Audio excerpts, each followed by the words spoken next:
नमस्कार, किसान तक में आपका स्वागत है। इस वक्त मैं आपके साथ हूँ पवन। आज मेरे साथ मौजूद है सीआईएफई मोतीपुर के मत्स्य वैज्ञानिक, प्रधान वैज्ञानिक हैं वहाँ पर, डॉक्टर अकलाकुर सर। उनसे हम बात करेंगे कि बायोफ्लॉक और आरएस तकनीक के ज़रिए मछली पालन करके किस तरीके से किसान जो है अच्छी कमाई कर सकते हैं। सर, आपका स्वागत है। सबसे पहले बताएं कि बायोफ्लॉक और आरएस ये क्या-क्या तकनीक होती है? बायोफ्लॉक और आरएस उन्नत तकनीक की विधि है मछली पालन की। जैसे कि हम परंपरागत विधि से मछली पालन कर रहे थे, हमारे पास अभी ज़मीन की उपलब्धता कम हो रही है, इसलिए कम ज़मीन पे अधिक उत्पादन के लिए इन तरह के तकनीक जैसे बायोफ्लॉक और आरएस के तकनीक का उपयोग करते हैं। इस तकनीक में हम 20 गुना तक अधिक उत्पादन लेते हैं, जो कि तालाब के उत्पादन की क्षमता के अनुसार कम से कम 20 गुना अधिक उत्पादन मिलता है।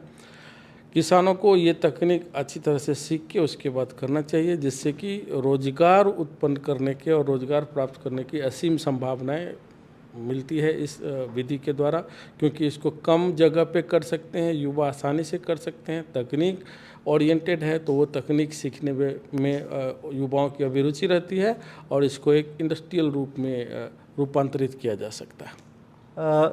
कॉस्ट की बात करें तो एक परंपरागत तरीके से तालाब में आप करते हैं, जलाशय में करते हैं, और बायोफ्लॉक इसमें जो इनपुट कॉस्ट है, लागत है, उसमें कितना फ़र्क आता है? यदि आप लागत की बात करें और तालाब और बायोफ्लॉक विधि की तुलना करें, तो स्वाभाविक रूप से बायोफ्लॉक विधि में 3 चीज़ एक्स्ट्रा है जो तालाब में नहीं है। एक तो बिजली की उपलब्धता चाहिए बायोफ्लॉक विधि में, साथ में वहाँ प्रोबायोटिक का उपयोग होता है, और तीसरा का अवयव होता है मोलासेस या कार्बन सोर्स का। तो अगर हम कीमत की बात करें तो 1 या 2% योगदान कीमत बढ़ाने में होता है मोलासेस का, 2 से 3% प्रोबायोटिक का, और बिजली का जो अगर सुविधा नहीं रहने पे जो डीजल पे खर्च करते हैं किसान, कहीं ना कहीं वो ज़्यादा एक कॉस्ट लगता है। तो इस विधि में हम बात करें तो तालाब की तुलना में उत्पादन कॉस्ट लमसम 15 रुपये से लेके 20 रुपया 25 रुपया तक अधिक प्रति किलो लगता है। लेकिन फ़ायदा ये होता है कि जो हम बायोफ्लॉक विधि से मछली पालन करते हैं तो हमको टैंक में मछली हार्वेस्ट करना आसान होता है। साथ में जो परजीवी हैं जैसे चिड़िया, सांप, वो सब जो मछलियों का डैमेज करते थे, जिसको वो परजीवी भक्षण कर लेते हैं, जिससे कि प्रोडक्शन ह्रास होता है। तो ये 2 चीज़ों को अगर आप ध्यान में रखें, प्रोडक्शन लॉस जो कि परजीवी के द्वारा होता है, और दूसरा हार्वेस्ट पे जो 10% एक्स्ट्रा देना पड़ता है किसानों को, वो उसके तुलना में बायोफ्लॉक में वो खर्च दोनों बराबर हो जाता है। जी। इसके अलावा बात करें नई तकनीक की, तो इसका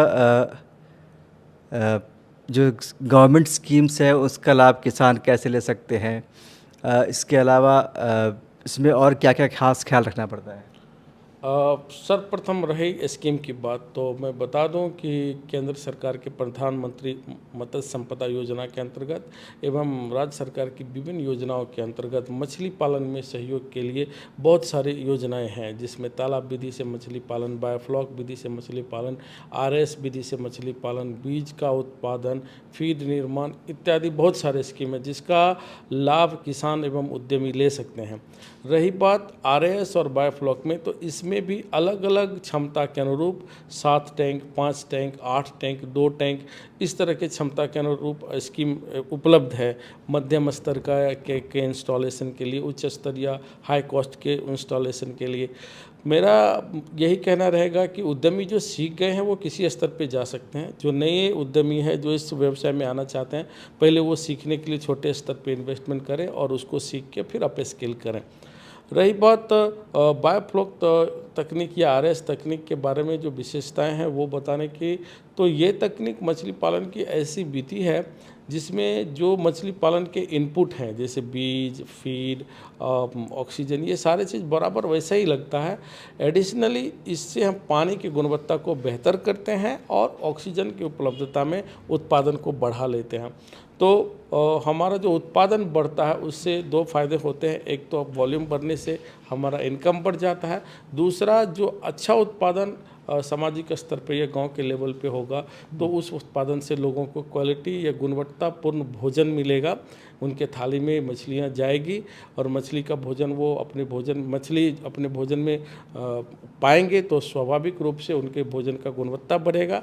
बच्चे, गर्भवती महिलाओं के लिए भी ये बहुत उपयोगी है। इसीलिए बैकयार्ड मॉडल या फिर एंटरप्रेन्योर मॉडल में जो बड़े स्तर के लागत से बनाना चाहें, वो दोनों स्तर पे बायोफ्लॉक तकनीक को उपयोग में लाया जा सकता है, आरएस तकनीक को उपयोग में लाया जा सकता है, क्योंकि अभी ये समय की मांग बन गई है। हमारे पास ज़मीन घट रही है, हमारे पास ज़मीन उपलब्ध नहीं है कि हम उसको तालाब के लिए लगाएं, तो ऐसे समय में कम ज़मीन पे लागत के अनुरूप बेहतर परिणाम के लिए ये सारी तकनीक उचित रहेंगी। कौन कौन सी ब्रीडिंग का इसमें पालन कर सकते हैं मछली का?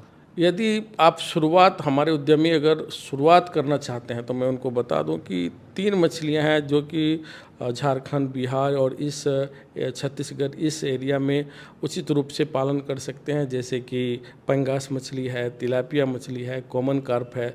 दूसरी अन्य मछली जिसके मूल्य थोड़ा ज़्यादा हैं, जैसे एनाबास कबई, सिंगी मछली है, इसका भी आप इस टंकी विधि से बायोफ्लॉक या आरएस सिस्टम में पालन कर सकते हैं। धन्यवाद सर। तो अभी आपने जाना कि किस तरीके से बायोफ्लॉक और आरएस तकनीक को अपनाकर युवा बेहतर कमाई कर सकते हैं और मत्स्य पालन के क्षेत्र में आगे बढ़ सकते हैं।